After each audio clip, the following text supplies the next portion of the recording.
Et si, après entre autres le chat, le cheval, la vache ou le serpent, nous parlions d'araignées d'enveloppe? Car des araignées au cinéma, il y en a. Des vraies dans Delicatessen, ou des moins vraies dans Le voleur de Bagdad. Des araignées en liberté dans l'au-delà, ou moins en liberté dans Le fantôme de la liberté. Des araignées plutôt petites dans Stalker, ou moins petites dans Le Seigneur des Anneaux. Des araignées organiques dans Le château de ma mère, ou des araignées mécaniques dans Runaway, l'évadé du futur. Des araignées au sol dans Fandango, ou dans le ciel dans Ennemi, des araignées à l'unité dans Persona, en nombre dans Jumanji, et même en très grand nombre dans Astérix et Obélix contre César. Bref, des araignées au cinéma en veux-tu en voilà, de quoi bien évidemment faire un petit point anxiogène sur la question. Alors commençons par une évidence, les araignées peuplent de nombreux films d'épouvante, que ces films datent des années 50, comme le Tarantula de Jack Arnold, avec cette araignée géante qui traumatise une petite bourgade américaine, ou que ces films datent des années 2000, comme Arak Attack, et ces arachnides qui s'en prennent autant à des jeunes à moto qu'à des vieux cinéphiles bien calés sur leur fauteuil.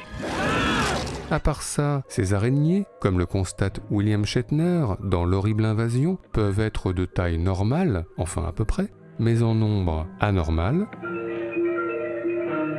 Comme on peut le voir également dans Arachnophobie, avec sa petite ville américaine envahie par des arachnides plus belliqueuses les unes que les autres, et qui ont le chic pour s'incruster dans des endroits pas possibles. Casques de footballeurs américains, mais aussi des toilettes, ou encore la douche.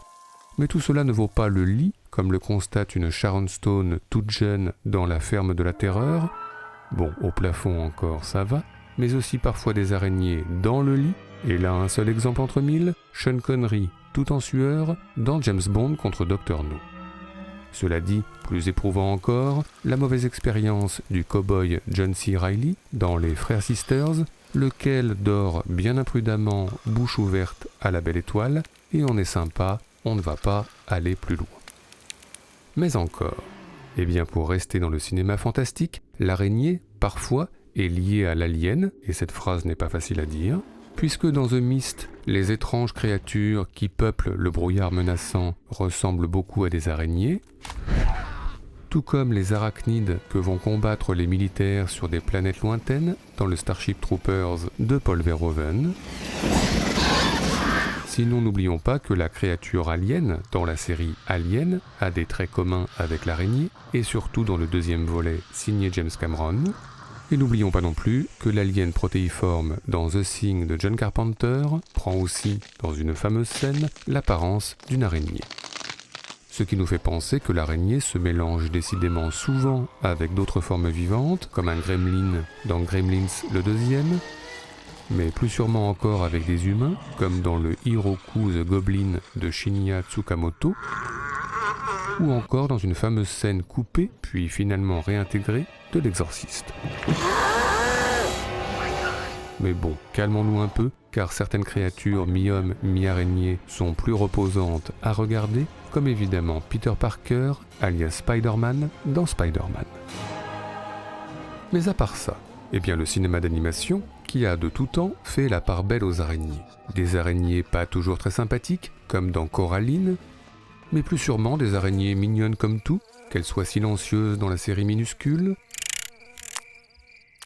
ou qu'elles soient plus chantantes dans James et la pêche géante, avec au passage la voix de Susan Sarandon. C'est que souvent, l'araignée est pour l'enfant une alliée, une complice, une amie. Par exemple pour le petit Mimiciku, dans Un Indien dans la ville. Tout pas crier. Si tout criait, Maïtika attaquait. Maïtika gentil. Ou pour le petit Kevin, dans Maman j'ai raté l'avion. Mais attention, car cela se gâte à nouveau au sortir de l'enfance, et ce ne sont pas les préados de la foire des ténèbres qui nous contrediront. Et encore moins Harry Potter et Ron Weasley dans Harry Potter et la Chambre des Secrets. Goodbye, friend of Hagrid. Can we panic now? Enfin, terminons ce tour d'horizon par l'araignée et sa toile comme symbole ou métaphore. Des toiles d'araignée qui peuvent par exemple marquer le passage de frontières, l'entrée dans un autre monde, comme le propose Tim Burton dans Big Fish. Ou des toiles d'araignée qui peuvent faire barrage et tromper l'ennemi, comme dans le tombeau hindou de Fritz Lang, avec 2 réfugiés sauvés par une araignée ayant tissé sa toile juste après leur passage. Et puis le lien entre la femme et l'araignée, cliché que l'on retrouve dans de nombreux films, par exemple dans La Veuve Noire, avec une Theresa Russell vénéneuse, éliminant ses maris successifs par le poison.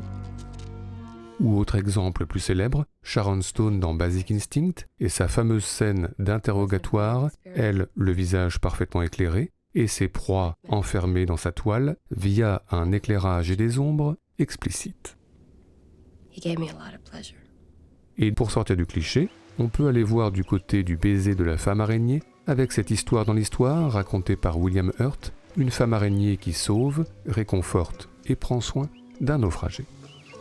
Enfin, évoquons toutes ces toiles d'araignée pour dire l'enfermement, au propre dans Captive de Briante Mendoza, dans lequel Isabelle Huppert et quelques autres sont détenus en otage dans la jungle, avec cette image récurrente de l'araignée et sa toile, ou des toiles d'araignée figurées par des ombres, pour dire l'enfermement, dans la cellule de prison de Je veux vivre de Robert Wise, ou encore dans la prison de Murder d'Alfred Hitchcock. Enfin, le thème de la machination et de la paranoïa est toujours plus ou moins lié à la toile d'araignée, enfermant l'individu dans un complot qui le dépasse, ce que l'on peut voir au plafond dans le procès d'Orson Welles, d'après Kafka,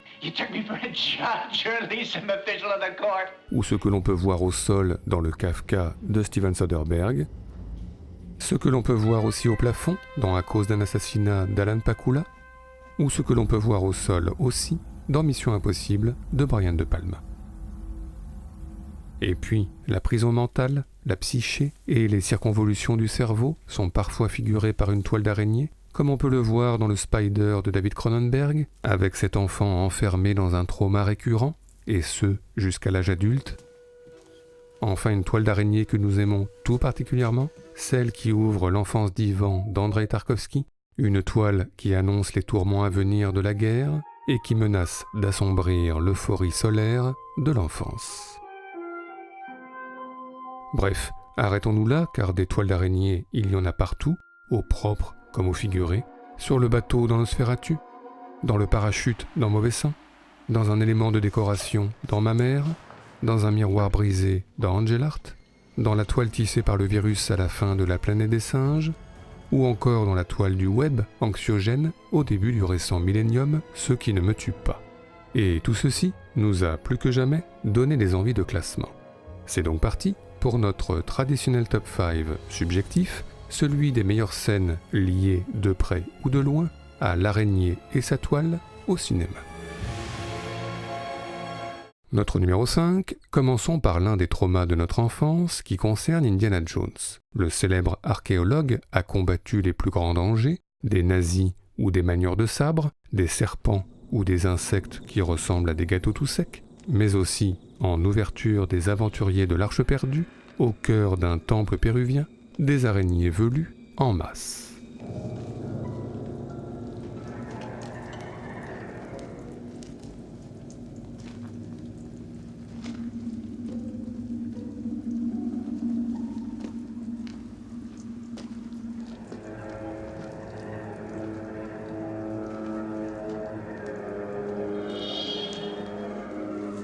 Señor.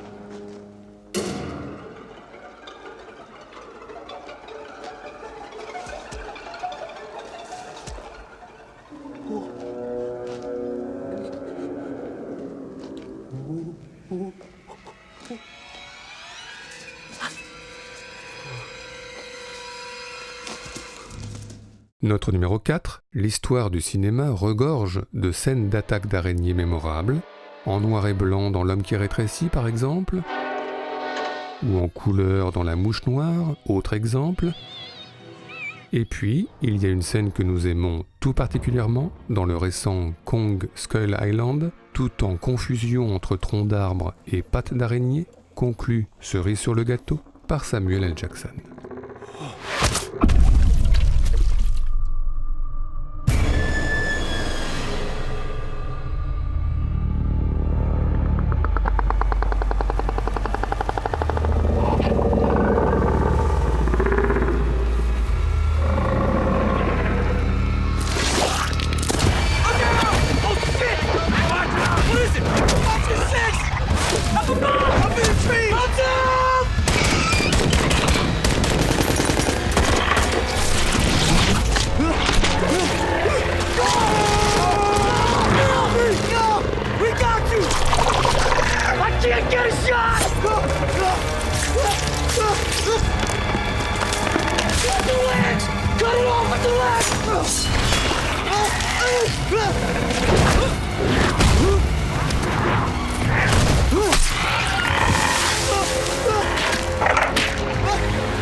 Notre numéro 3, calmons-nous un peu avec le film pour enfants, mais pas que, Le Petit Monde de Charlotte, et plus précisément l'entrée en scène de Charlotte, araignée toute mignonne et charismatique, avec la voix de Julia Roberts, face au cochon Wilbur, à Caen au passage, un top 5 spécial cochon au cinéma, dans Blow Up.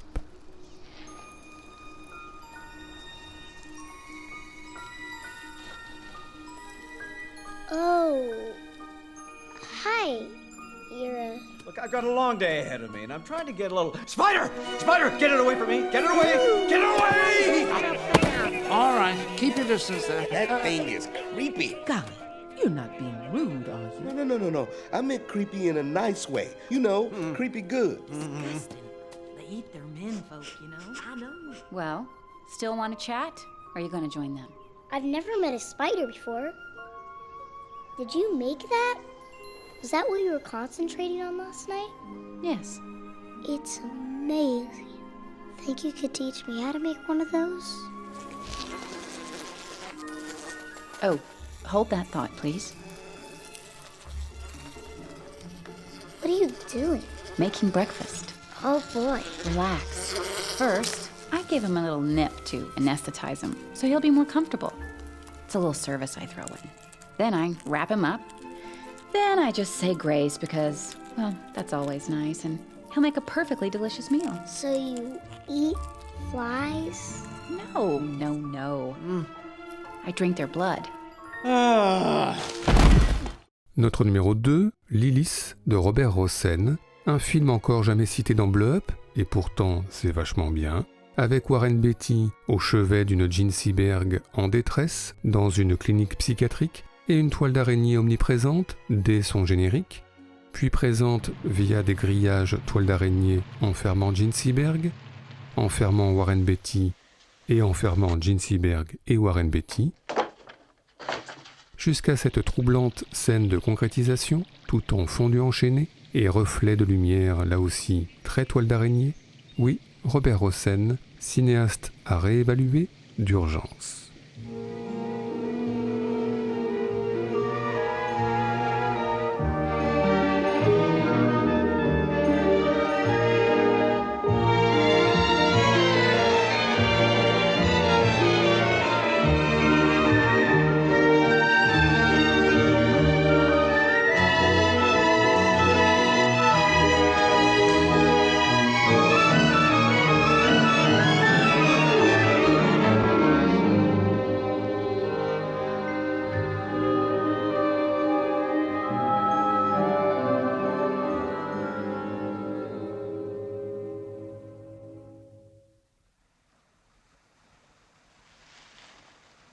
If I died tonight, would it have been enough? Enfin, notre numéro 1 est pour nous une évidence, La Nuit du Chasseur de Charles Laughton. John et Pearl viennent d'échapper de justesse à Robert Mitchum. Ils dérivent en barque sur la rivière, au son de l'une des ballades les plus envoûtantes de notre histoire du cinéma, et bientôt une toile d'araignée, une image qui marque, une image qui reste, de celle qui forge une cinéphilie. Once upon a time.